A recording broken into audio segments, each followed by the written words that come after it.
Students, आज हमारा revision का है फर्स्ट डे। सो हम चैप्टर भी शुरू करेंगे first. Okay, chemical reaction and equation. I hope आप ये साल भर से करते हुए आ रहे हो, एक बारी दो बारी यूटी में भी दे दिया है, तो मुझे लगता है कि आपको बैलेंसिंग तो बहुत अच्छे से आ गई होगी। ठीक है, तो इसीलिए इसको मैं फास्टली करा देती हूँ सो दैट आपके माइंड में एक बारी सारा गो थ्रू हो जाए। उसके बाद हम सबसे ज्यादा जो इम्पोर्टेंट क्वेश्चन है जो प्रीवियसली ईयर्स में आते जा रहे हैं और मोस्ट हॉट टॉपिक्स है जो कि इस चैप्टर से आते हैं, हम उस पे ज्यादा इंपॉर्टेंस देंगे और उन क्वेश्चंस को करने का फुल ट्राई करेंगे।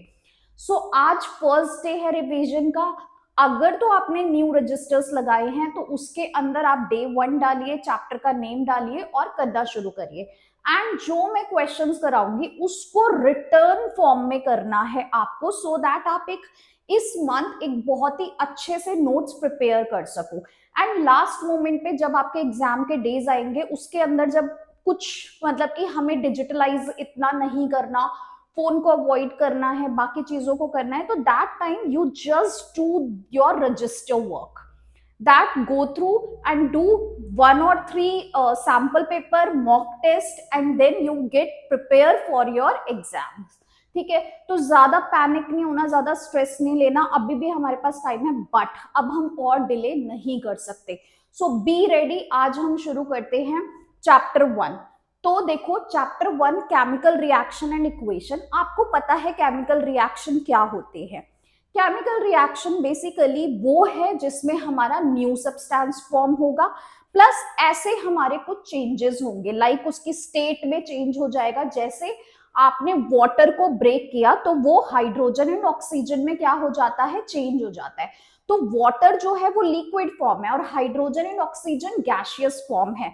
तो स्टेट का हो गया। ये वाला क्वेश्चन बहुत बारी आया हुआ है तो इसको आप अच्छे से करोगे। Write one chemical reaction in which there is a change of state, change in colour, evolution of gas, change in temperature etcetera. तो इस क्वेश्चन की एक एक रिएक्शन आपको अच्छे से लर्न कर लेनी है। स्टेट के लिए वाटर का एग्जाम्पल बेस्ट है। ठीक है, तो आप यहाँ पे वाटर के लिए कर लेना। यहाँ पे मैं लिख देती हूं, यहाँ पे आप वाटर को करो। चेंज इन कलर, कलर के लिए आप कॉपर सल्फेट वाला ले सकते हो, ठीक है, विद आयरन।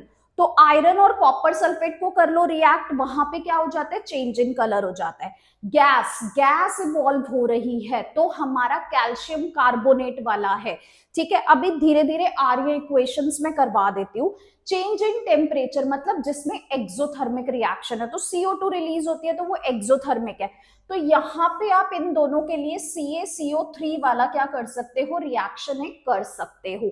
और इसके लिए आप क्या कर सकते हो, कॉपर सल्फेट वाला कर सकते हो, प्लस Fe। डन। तो यहाँ पे आपको ये ध्यान रखना है, ये यही बोल रहे हैं जब केमिकल रिएक्शन होता है तो ये वाले क्या आते हैं, चेंजेस आते हैं। उसके बाद आपको बैलेंसिंग आनी चाहिए। तो बैलेंसिंग मतलब केमिकल इक्वेशन हम क्या करते हैं जब हम उसको एक स्टेटमेंट की फॉर्म में बोल रहे हैं, जैसे magnesium Burns in air and form magnesium oxide, तो ये एक स्केलेटल इक्वेशन है। जब आपने उसको सिंबल्स में कन्वर्ट कर दिया तो वो आपकी क्या हो जाएगी, केमिकल इक्वेशन बन जाएगी। और केमिकल इक्वेशन के बाद उसको हमें क्या करना पड़ता है, बैलेंस्ड करना पड़ता है, तो वो हमारी बन जाती है balanced chemical equation. Balancing I hope आपको आती होगी, नहीं आती तो हम एक बारी एक एग्जाम्पल करके देख लेते हैं। ठीक है, सपोज टू बी ये आपकी रिएक्शन है, यहाँ पे Fe plus H2O, Fe3O4 and plus H2।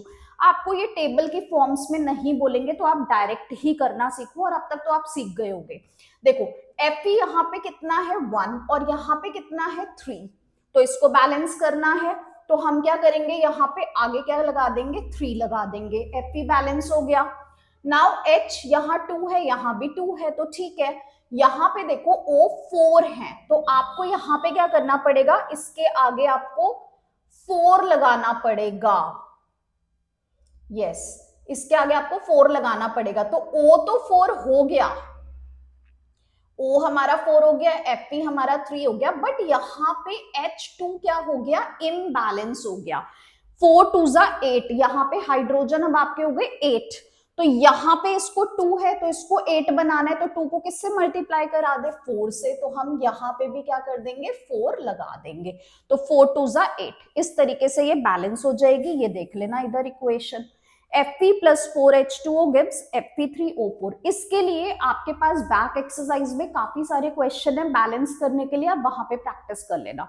And most important, आपको केमिकल फॉर्मूलाज बनाना आना चाहिए, क्योंकि फॉर्मूला बनेगा उसके बाद ही इक्वेशन होगी। उसके लिए भी आपको क्लास 9th में, अगर ज्यादा टाइम नहीं लगेगा, सिर्फ 10 से 15 मिनट लगेंगे, एक बार ही बैलेंसीज को चेक कर लो, एटॉमिक नंबर याद कर लो, वो भी हो जाएगा। ठीक है, चलो नेक्स्ट है, अब यही सारी चीजें आपको बता रखी है यहाँ पे। नाउ अब हम मेन चीज करते हैं, हमारा टाइप्स ऑफ केमिकल रिएक्शन। तो टाइप्स ऑफ केमिकल रिएक्शन में सबसे पहला है हमारा कॉम्बिनेशन रिएक्शन। जैसा नाम है वैसा ही काम है। कॉम्बिनेशन का मतलब है कंबाइन होना, ठीक है। तो जब दो रिएक्टेंट्स आपस में कंबाइन होंगे और एक प्रोडक्ट बनाएंगे तो वो क्या कहलाएगा, आपका कॉम्बिनेशन रिएक्शन। ठीक है, सो यहां पे देखो CaO, ठीक है, कंबाइन हो रहा है H2O के साथ और फॉर्म कर रहा है CaOH2 और हीट निकल रही है आपकी। ठीक है, ये यहाँ पे एक्टिविटी है। एक्टिविटीज को मैं एक साथ कंसीडर कर लूंगी, इसीलिए अभी जस्ट हम एक चैप्टर की रिव्यू कर रहे हैं। एक्टिविटीज को एक साथ करेंगे, क्वेश्चंस को एक साथ करेंगे। तो यहाँ पे देखो क्या हो रहा है, ये 1 और 2 कंबाइन होके एक बना दिया, तो हमारा कॉम्बिनेशन रिएक्शन है। चलो अब यहाँ पे हीट भी प्रोड्यूस हो रही है, तो ऐसे रिएक्शन जिनमें हीट प्रोड्यूस होती है उसको हम क्या बोल देते हैं, एक्सोथर्मिक रिएक्शन। तो यहाँ पे पीछे जब आपसे चेंज इन इक्वेशन में पूछा गया था केमिकल वाले में कि ऐसा बताओ जिसमें क्या हो रहा है, टेम्परेचर चेंज हो रहा है, तो आप वो वाला एग्जाम्पल भी डाल सकते हो। ठीक है, तो ये आप कर लोगे। यहाँ पे इसकी डिफाइन दे रखी है, reaction in which a single product is form from 2 और more reactant is known as combination reaction. इसका सबसे बेस्ट एग्जांपल अगर आपको छोटे छोटे लर्न करने हैं तो ये रे, ठीक है, H2 प्लस O2 गिव्स ये। ठीक है, यहाँ पे CH4 बर्न होता है और ये हमें दे देता है CO2 प्लस H2O। अब यहाँ पे देखो हरेक के अंदर यहाँ पे भी एनर्जी निकल रही है, तो ये यहाँ पे इसको क्या बोल रहा है, एक्सोथर्मिक रिएक्शन। तो जिन रिएक्शन में हीट इवॉल्व होती है उसको हम क्या बोल देते हैं, एक्सोथर्मिक रिएक्शन। तो यहाँ पे पूछा जाता है कि रेस्पिरेशन को हम एक्सोथर्मिक रिएक्शन क्यों कंसीडर करते हैं, क्योंकि यहाँ पे लिखा है कि जब आप कोई भी खाना खाते हो वो ब्रेक डाउन होता है, ब्रेक डाउन होने के बाद बॉडी उसको क्या करती है, यूटिलाइज करती है और हमें एनर्जी देती है। तो इसीलिए एनर्जी रिलीज हो रही है खाने के ब्रेक डाउन से, that's why this is called exothermic reaction. Decomposition of vegetable matter into compost, this is also your exothermic reaction. Some time पूछा जाता है, सम टाइम नहीं, तो आप 1 मार्कर के लिए ये कर सकते हो। आफ्टर दैट हम यहां पे बढ़ते हैं अपना decomposition reaction, this is your important. ठीक है, डीकंपोजिशन रिएक्शन में आपसे सीधा क्वेश्चन पूछे जाते हैं, तो ध्यान से करेंगे इसको भी। डीकंपोजिशन का मतलब टूटना, डिकम्पोज होना। तो अब एक हमारे रिएक्टेंट से क्या होंगे, 2 प्रोडक्ट्स बनेंगे। तो जब हमारा एक रिएक्टेंट्स मोर देन 2 और 3 में जब ब्रेक डाउन हो जाएगा तो उसको हम क्या बोल देंगे, डीकंपोजिशन रिएक्शन। अब देखो कोई भी चीज ऐसे तो टूटेगी नहीं ना, तो हमें उसको कोई ना कोई एनर्जी देनी पड़ेगी, या तो वो हीट की फॉर्म में होगी, या लाइट की फॉर्म में होगी, या इलेक्ट्रिसिटी की फॉर्म में होगी। तो यही क्वेश्चन आपसे पूछा जाता है कि right decomposition reaction in the form of heat, light and electricity. Back exercise में आपका ये क्वेश्चन है। उसके अलावा जैसे पहले हम कर लेते हैं, ये भी बहुत इंपॉर्टेंट रिएक्शन है, ठीक है, इसको थर्मल डीकंपोजिशन बोलते हैं। देखो CaCO3, ठीक है, लाइमस्टोन है, जब हम उसको ब्रेक डाउन करते हैं, हीट देते हैं, तो वो हो जाता है CaO और CO2 में ब्रेक डाउन। तो ये थर्मल डीकंपोजिशन है, बिकॉज CO2 जब रिलीज होती है तो हीट कहीं ना कहीं निकलती है। इसके अलावा यहाँ पे एक बहुत अच्छा एग्जाम्पल दे रखा है और जो कि बहुत ही ज्यादा इंपॉर्टेंट है लेड नाइट्रेट के लिए, ठीक है। तो लेड नाइट्रेट का सबसे पहले तो फॉर्मूला लर्न कर लेना। लेड नाइट्रेट भी आ सकता है, कॉपर नाइट्रेट भी आ सकता है, किसी और नाइट्रेट के साथ भी दे सकते हैं। तो कोई भी नाइट्रेट हो, NO3 है नाइट्रेट का मतलब, तो नाइट्रेट को जब हम बर्न करेंगे तो वो NO2 प्रोड्यूस करता है, और जो NO2 होते हैं ना उसको हम बोल देते हैं ब्राउन फ्यूम्स, वो हमें ब्राउन फ्यूम्स, तो ये बड़ा फेमस है ब्राउन फ्यूम्स। तो ब्राउन फ्यूम्स हमेशा किसके निकलेंगे? NO2 के। अब NO2 किससे निकलेगा? NO3 से। तो NO3 किसी के साथ भी कंबाइंड फॉर्म में दे सकते हैं। Will do in the questions part. देखो दिस इक्वेशन इज इंपॉर्टेंट, ठीक है। इसी फॉर्म में आपको कॉपर नाइट्रेट के साथ भी आ सकती है, लेड नाइट्रेट के साथ भी आ सकती है, एंड सिल्वर नाइट्रेट के साथ भी आ सकती है। तो देखो PbNO3 whole twice gives NO2 तो देगा ही देगा, PbO और O2, तो nitrogen oxide, this is your brown fumes. तो आप इसको बहुत ढंग से करोगे। तो आपको हीट का इक्वेशन लर्न करनी है तो यही वाली कर लेना, ठीक है। नहीं तो CaCO3 वाली भी आप कर सकते हो। ओके, आफ्टर दैट हमारी ये एक्टिविटी भैया CBSE की अगेन वेरी इंपॉर्टेंट एक्टिविटी है। और ये वाला जो चैप्टर है ना, ये चैप्टर में आपकी इतनी सारी एक्टिविटीज दे रखी है, और इससे ही क्योंकि NEP के थ्रू जो इस बार हमारा आया है वो कॉम्पिटेंसी बेस्ड है, सारा चैप्टर एप्लीकेशन बेस्ड है, प्रैक्टिकल बेस्ड है, तो इस चैप्टर से हमें बहुत कुछ मिलने वाला है। तो इसकी कोई भी एक्टिविटी हमें नहीं छोड़नी है। पूरी केमिस्ट्री में सिर्फ यही वाला चैप्टर है जिसमें ज्यादा एक्टिविटीज हैं, तो इसीलिए हम इसकी सारी एक्टिविटीज को ध्यान से करेंगे। देखो यहाँ पे वाटर है, वाटर को ब्रेक डाउन किया। अब भैया आप पानी लेके बैठते हो, आप पानी को ऐसी तो नहीं तोड़ देते ना, हाइड्रोजन निकल गई, ऑक्सीजन निकल गई। नहीं तो अगर कोविड हुआ था और ऑक्सीजन की इतनी कम हो गई थी डिमांड, तो हम तो पानी लेके तोड़ देते, सबको ऑक्सीजन मिल जाती, बट ऐसा पॉसिबल नहीं है ना। तो वाटर का जो ब्रेकडाउन है वो इलेक्ट्रोलिसिस के थ्रू होगा, मतलब इलेक्ट्रिसिटी के थ्रू होगा। तो इसमें हमने वही किया था, अपनी दो इलेक्ट्रोड्स बना दी थी। इलेक्ट्रोड्स पे जब हमने इलेक्ट्रिसिटी को कंडक्ट किया तो एनोड और कैथोड पे अलग अलग हाइड्रोजन एंड ऑक्सीजन आ गई। अब यहाँ पे क्वेश्चन आता है कि ये हमेशा 2:1 की रेशियो में क्यों होता है? क्योंकि H2O में जो रेशियो है वो क्या है? 2:1 ही तो है। हाइड्रोजन 2 है और ऑक्सीजन 1 है, तो इसीलिए इसका जो अमाउंट होता है वो इतना ही आता है। दूसरा इसमें बोलते हैं कि हम यहाँ पे H2SO4 या कोई भी अदर एसिड क्यों डालते हैं? देखो एक तो ये क्वेश्चन आ गया कि यहाँ पे volume of gas collected in the test tube is same, तो no, it comes in the ratio 2:1 because the amount of hydrogen and oxygen are in the ratio 2:1। Second आपको ये क्वेश्चन यहाँ पे आता है, where is the question, why do we add dilute sulphuric acid to the water? हम क्यों add करते हैं? बिकॉज इसका क्या रीजन है, अगर हम ये डालेंगे तभी हमारी इलेक्ट्रिसिटी क्या होगी? कंडक्ट होगी। डन।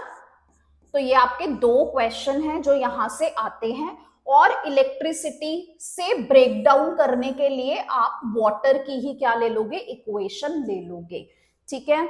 नेक्स्ट आपका सबसे इंपॉर्टेंट अगेन क्या है? ये वाली रिएक्शन, ये है लाइट के लिए, ठीक है। तो सनलाइट AgCl ब्रेक डाउन हो जाता है Ag और Cl में, सिमिलरली AgBr जो होता है वो इसमें हो जाता है ब्रेक डाउन। तो लाइट से जो ब्रेक डाउन होते हैं सनलाइट से, वो सिल्वर है, silver chloride and silver bromide, आप दोनों चीजें यहाँ पे कर लोगे। तो अभी हमने कॉम्बिनेशन किया और डीकंपोजिशन किया, दो टाइप्स, ठीक है। अब देखो उसमें एक्सोथर्मिक हो रहा था, किसी में हीट रिलीज हो रही थी, नाउ ये हीट को क्या कर रहे हैं? एब्जॉर्ब कर रहे हैं। तो ऐसे रिएक्शन जिसमें हीट एब्जॉर्ब होती है वो क्या कहलाते हैं? Endothermic reaction. A reaction in which heat is absorbed is known as endothermic, और reaction in which heat is evolved, ठीक है, along with the formation of product, that is exothermic reaction. Okay, so यहाँ पे देखो this is your question, वो वाला, ये वाला क्वेश्चन भी काफी बारी आया हुआ है, पीछे ही था स्लेक्ड लाइन वाला, वो आप कर लोगे यहाँ पे CaCO3 वाला, ठीक है। नाउ हमारा नेक्स्ट है डिस्प्लेसमेंट रिएक्शन। डिस्प्लेस करना मतलब नाम से ही पता चल रहा है कि एक कोई रिएक्टेंट आएगा वो दूसरे वाले को हटा देगा। जैसे मैं अगर पहले पहुंच जाऊंगी तो मैं अपनी सीट पहले ले लूंगी ना, तो जो मेरे से बाद में आएगा उसको मैं रिप्लेस कर रही हूँ, डिस्प्लेस कर रही हूँ। तो यहाँ पे डिस्प्लेसमेंट रिएक्शन, तो जो ज्यादा रिएक्टिव होगा वो कम वाले को उसके सॉल्यूशन में से हटा देगा और खुद उसकी जगह पे आ जाएगा। तो इसके लिए थोड़ा सा हमें रिएक्टिविटी सीरीज को दिमाग में रखना पड़ता है, बट आप यहाँ पे सिर्फ याद रखो क्योंकि ये हमें CU के साथ ही देते हैं, तो आप याद रखो CU से ऑलमोस्ट सारे ज्यादा ही रिएक्टिव हैं। तो जब भी आपको CU दे रखा है विद द सॉल्यूशन, ठीक है, विद द मतलब उसके सॉल्यूशन के साथ, CuSO4 और Fe साथ दे रखा है, तो Fe इससे ज्यादा रिएक्टिव है तो Fe इसकी जगह ले लेगा, FeSO4, और Cu को ये क्या कर देगा, अलग कर देगा। तो ये आपका रिएक्शन हो जाएगा। नेक्स्ट देखो Zn के साथ ले रखा है तो उससे ज्यादा है, तो ZnSO4 Cu को अलग कर दिया, Pb के साथ दे रखा है तो Pb उसको क्या कर देगा, अलग कर देगा। This is your displacement reaction जो यहाँ पे दे रखी है। जैसे हम क्या करते हैं, आयरन नेल को डिप कर दिया था, ठीक है, तो वही होगा कि आयरन क्या करेगा, कॉपर सल्फेट को हटा देगा और उसकी जगह ले लेगा। तो वो जो चेंज इन कलर वाली रिएक्शन थी वो ये थी, ठीक है। तो आप ये वाली चेंज इन कलर के लिए कर सकते हो, blue colour of copper sulphate solution fade हो जाता है और आयरन उसकी जगह पे आ जाता है, ब्राउन सा कर देता है सॉल्यूशन को। नेक्स्ट है हमारी डबल डिस्प्लेसमेंट रिएक्शन। तो यहां पे डिस्प्लेसमेंट तो होगा बट साथ में डबल वर्ड है, तो यानी कि एक्सचेंज ऑफ आयंस होगा, ठीक है।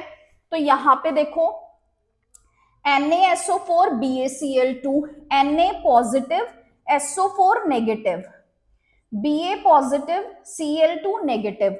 तो यहाँ पे Na जो है वो Cl के साथ जा रहा है, पॉजिटिव वाला नेगेटिव के पास जा रहा है, और Ba पॉजिटिव SO4 के पास आ रहा है। तो यहाँ पे एक्सचेंज ऑफ आयंस हो रहे हैं, तो इसको हम क्या बोल रहे हैं, डबल डिस्प्लेसमेंट रिएक्शन।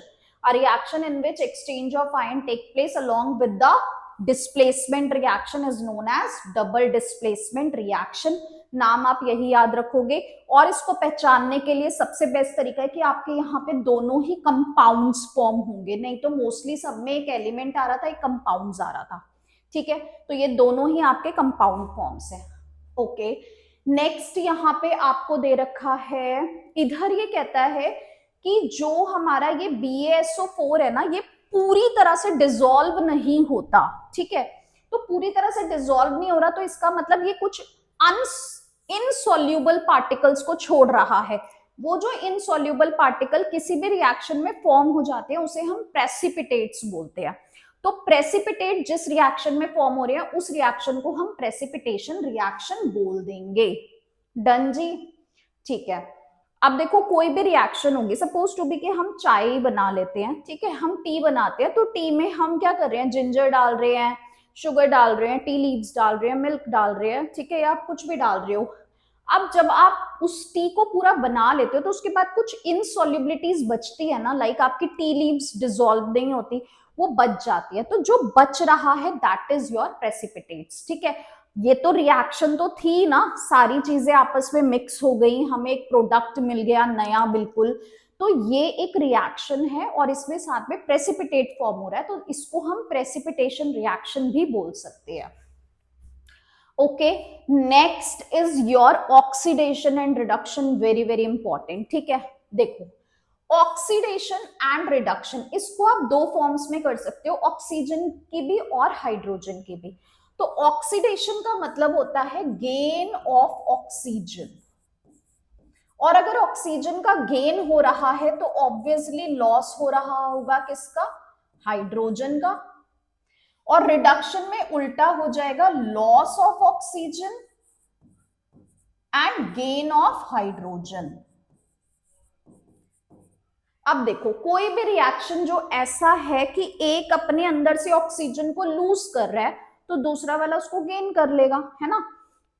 तो जब ऐसा एक ही रिएक्शन में हो जाएगा तो उसको हम क्या बोल देंगे, रिडॉक्स रिएक्शन। मतलब जिस रिएक्शन में ऑक्सीडेशन एंड रिडक्शन दोनों होंगे उसे हम रिडॉक्स रिएक्शन बोल देंगे।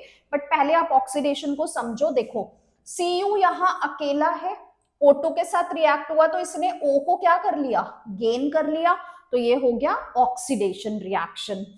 अब देखो CuO है और इसने यहां पे क्या कर दिया, O को आगे जाके लूज कर दिया, तो ये क्या हो गया, रिडक्शन हो गया। बट इसके साथ जो H2 है उसने क्या कर लिया, इस O को गेन कर लिया, तो यहां पे क्या हो गया, ऑक्सीडेशन, और यहां पे क्या हो गया था, रिडक्शन। और ऐसे रिएक्शन जिनमें दोनों चीजें हो रही हैं उसे हम क्या बोल देते हैं, रिडॉक्स रिएक्शन। उसको हम क्या बोल देंगे, रिडॉक्स रिएक्शन। तो यहाँ पे देखो ये वही बोल रहे हैं, इस H2 ने इसको गेन कर लिया, ऑक्सीडेशन, CuO ने इधर यहाँ पे लूज कर दिया था, तो रिडक्शन। आपको एक रिएक्टेंट वाला देख रहे हैं, उसी को पहले प्रोडक्ट साइड पे देखो, फिर दूसरा देखो, उसको प्रोडक्ट साइड पे देखो, तभी आप कंपेयर कर पाओगे। ठीक है, सम अदर एग्जाम्पल यहाँ पे आप मुझे बता सकते हो, Zn और यहाँ पे क्या है, O के साथ है, बट यहाँ अकेला हो गया, तो इसका मतलब यहाँ पे क्या हो गया, रिडक्शन हो गया। और C ने यहाँ अकेला था, यहाँ गेन कर लिया, तो यानी कि यहाँ पे क्या हो गया, ऑक्सीडेशन हो गया। इसके साथ साथ आपको पूछा जाता है कि ऑक्सीडाइजिंग एजेंट क्या है,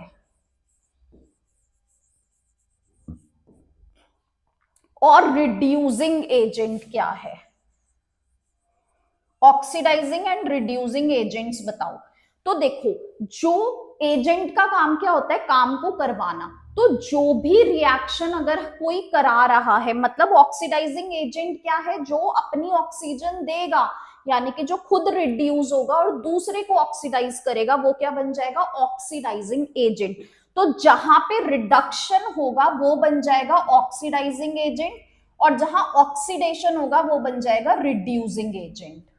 तो देखो क्योंकि Cu ने अपने आप को क्या किया, रिड्यूस करा इसको ऑक्सीडाइज कराने के लिए, तो CuO जो है वो बन गया क्या, H2 के लिए ऑक्सीडाइजिंग एजेंट। तो ऑक्सीडाइजिंग एजेंट में आपको ये पूरा लिखना है, CuO। तो CuO क्या है, ऑक्सीडाइजिंग एजेंट। और यहाँ पे ये जो रिड्यूस हो रहा है वो क्या बन जाएगा, रिड्यूसिंग एजेंट, जहां ऑक्सीडेशन हो रहा है। ठीक है, तो इसको ध्यान से दिमाग में रखना, ये क्वेश्चंस पूछे जाते हैं।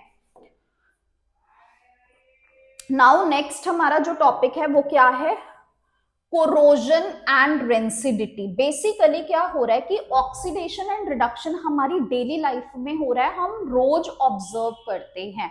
देखो आपके कोई भी, जैसे अगर हम सपोज टू भी कोई ज्वेलरी पहनते हैं, लाइक सिल्वर की स्पेशली, तो वो कुछ दिनों में काली पड़ जाती है। ठीक है, आप कॉपर के ग्लासेस अगर यूज करते हो तो कुछ दिनों के बाद वो भी ब्लैकिश हो जाते हैं। व्हाई, बिकॉज हमारे एनवायरमेंट में फ्री ऑक्सीजन है, वो क्या कर रही है, उसको गेन कर रही है, सो ऑक्सीडेशन हो रहा है ना।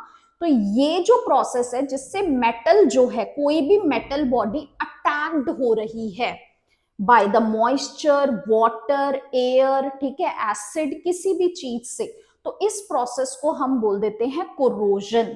ठीक है, एंड आयरन के केस में एक हम स्पेशल नेम दे देते हैं, क्योंकि आयरन बहुत ज्यादा रिएक्टिव है, तो वो बहुत जल्दी गेन कर लेता है ऑक्सीजन को, तो उसमें हम एक स्पेशल नेम दे दिया उसको, रस्टिंग और रस्ट। तो कोरोजन ही है वो, बट कोरोजन का एक स्पेशल नेम रस्ट दे दिया है वहां पे। तो ये यहाँ पे कहता है कि व्हेन अ मेटल, यानी कि जब आपका कोई भी मेटल जो है वो क्या करता है, रिएक्ट हो जाता है by the substance arounded, moisture, acid etcetera, तो वो कोरोड कहलाएगा, और इस प्रोसेस को हम कोरोजन बोलेंगे। Example, black coating on silver, green coating on copper, और भी कुछ अदर। इसकी वजह से हमें पूरे साल बहुत ज्यादा लॉस होता है, क्योंकि हमारी हर चीज आयरन की बनी हुई है। बिल्डिंग के अंदर अगर स्ट्रक्चरल सपोर्ट देना है, आपके सरिये एंड ऑल लगते हैं ना बिल्डिंग बनाने में, तो वो सब लोहे के बनते हैं। ब्रिजेस जो होते हैं वो भी लोहे के बनते हैं। तो अब लोहा है बहुत ज्यादा क्या, रिएक्टिव, वो ऑक्सीजन को गेन करेगा, धीरे धीरे वीक होता चला जाता है। ठीक है, तो हमें हर बार इसको मेंटेन करने के लिए बहुत ज्यादा क्या करना पड़ता है, ह्यूज अमाउंट गवर्नमेंट का इसके ऊपर लगता है। ये सारी कहानी आपको यहाँ पे दे रखी है। तो आप इसको पढ़ सकते हो। इसको प्रिवेंट करने के लिए कोरोजन को हमें पेंट करना चाहिए अपने आर्टिकल को, सो दैट हमारी ऑक्सीडेशन बच सके। अलॉइंग कर सकते हैं, गैल्वेनाइजिंग कर सकते हैं, ये सारी चीजों से हम अपने मेटल्स को बचा सकते हैं। इसके बाद एक चीज आ गई रेंसिडिटी। कोरोजन तो हो रहा है मेटालिक बॉडीज पे यानी कि मेटल्स पे, रेंसिडिटी होती है जो हमारे फैट और ऑयल कंटेनिंग फूड्स होते हैं उनके ऊपर। अब आप चिप्स है बाहर रख दो, कुछ एक दो दिन के बाद अगर आप देखोगे तो वो चिप्स क्या हो जाता है, ऐसे मॉइस्चराइज सा हो जाता है, मतलब आपको खाने में अच्छा नहीं लगता, उसका टेस्ट उसकी स्मेल चेंज हो जाती है। क्यों? क्योंकि वो जब खुला पड़ा है तो वो भी तो ऑक्सीजन को गेन कर रहा है। तो यहाँ पे जो ऑयल और फूड कंटेनिंग है उनको हम एक स्पेशल नेम दे रहे हैं रेंसिडिटी। ठीक है, तो ये यहाँ पे दे रखा है। इसी वजह से आपके चिप्स में हवा भरी होती है। तो आप बोलते हो ना 20 रुपए के चिप्स लाए, 10 की तो हवा ही भरी हुई है इसके अंदर, तो वो जो हवा होती है ना वो इसीलिए भरते हैं सो दैट आपके चिप्स जो है प्रिवेंटेड रहे ऑक्सीडाइज्ड होने से। ठीक है, तो यहाँ पे क्वेश्चन दे रखा है, तो आप ये सारा करोगे। मेन अब जो हमें करनी है ना चीजें, एक तो इस चैप्टर के अंदर आपको क्या फोकस करना है। अब देखो जल्दी से हमने गो थ्रू तो कर लिया, बट अब देखो आपको नोटिस क्या क्या चीजें करनी है। एक तो रिएक्शंस, स्पेशली जिसमें कलर चेंज हो रहा है। ठीक है, अभी जैसे कॉपर सल्फेट किया ब्लू कलर का होता है, सिल्वर का देखा वो ब्लैक हो जाता है, ठीक है, कॉपर का देखा, तो इस तरीके से बहुत सारे कलर्स वाले क्वेश्चन है। ब्राउन फ्यूम्स निकल रहे हैं, तो उन रिएक्शन को बहुत अच्छे से करना है। यहाँ पे एक्टिविटीज बहुत हैं और उनसे रिलेटेड जो है ना वो रिएक्शंस है, एक्टिविटीज एंड देयर इक्वेशंस, इनको बहुत ढंग से करना है। तो इन चीजों पे अब हम फोकस करेंगे कि क्वेश्चंस किस तरीके से आते हैं। ठीक है, फिलहाल आपकी बैक एक्सरसाइज के हैं, एमसीक्यू आप प्रैक्टिस कर सकते हो ये वाले सारे क्वेश्चंस की। बैलेंस करने के लिए भी इक्वेशन है, इनको करके जाना, समटाइम एग्जाम में सेम मिल जाती हैं। ठीक है, यहाँ पे आप ये वाला क्वेश्चन देख सकते हो, डीकम्पोजिशन ओपोजिट है, समटाइम्स पूछा जाता है समटाइम्स नहीं, बट आपको पता होना चाहिए दोनों की सिर्फ डिफाइन लिखो, एक एक एग्जाम्पल लिखो, हो जाएगा। This question is very important, आपको करना है। ये आपका हो जाएगा, ये आपका हो जाएगा, ये हो जाएगा, इन क्वेश्चंस को थोड़ा सा कर लो। ठीक है, तो आपका जो एनसीईआरटी है दैट इज कवर। अब हम मूव ऑन होंगे इंपॉर्टेंट क्वेश्चंस पे, एंड देन फिर मैं आपको एक्टिविटी बेस्ड क्वेश्चंस कराऊंगी।